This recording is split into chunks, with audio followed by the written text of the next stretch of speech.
All Bengal minority সেলের কর্মী সভা এবং সদস্য সংযোজন অভিযান অনুষ্ঠিত হলো চুঁচুড়া শহরে। মানব সেবাই শ্রেষ্ঠ ধর্ম এই সংগঠনের প্রবাদ বাক্য, আর এই নীতিকে সম্বল করেই সংগঠনের পথ চলা শুরু।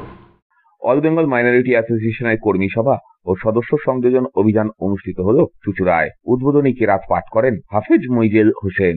2005 সালে স্থাপিত এই সংগঠন হাতে গোনা কিছু কর্মঠ উদ্যমী ছেলেদের নিয়ে তৈরি হয়েছিল। বলা বাহুল্য, সংগঠনের সেভাবে আর্থিক ফান্ড নেই।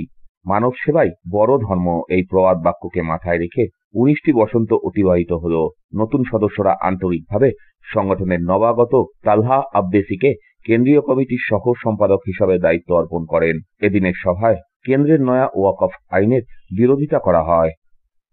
বেঙ্গল মাইনরিটি অ্যাসোসিয়েশন দীর্ঘ সময় বিভিন্ন বিষয় নিয়ে আন্দোলন, প্রতিবাদ, সভা, সেবামূলক বিভিন্ন রকম ছোট ছোট কাজ করে চলে আসছে এবং বিভিন্ন রকম কাজ আমরা যে করে চলেছি, যেগুলি কর্মীদের দরকার হয়। আজকে মূলত আমরা কর্মীদের নতুনভাবে সংযোজন এবং কর্মীদের নিয়ে বিভিন্ন রকম আরো আগামী দিনে যাতে কাজটা আরো ছড়িয়ে পড়ে সর্বত্র, সেই জন্য আজকে কর্মী সভা আমাদের হলো। এই কর্মী সভা সমস্ত জায়গা থেকে বিভিন্ন জন কর্মী সৈনিকরা এসেছেন, সেই বিষয়ে আলোচনা হলো।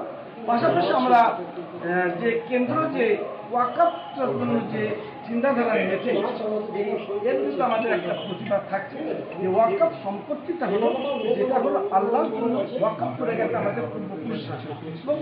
সম্প্রদায়ের শিক্ষা দীক্ষা অর্থনীতিকে পিছিয়ে পড়ল মুক্ত মাদ্রাসা ইত্যাদি জায়গায় ব্যবহৃত হবে, এই জন্যই দিয়ে গেছে।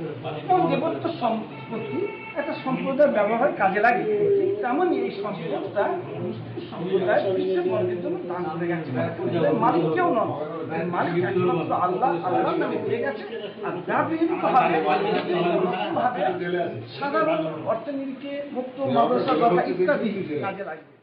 ব্যুরো রিপোর্ট, হুগলি আজকে।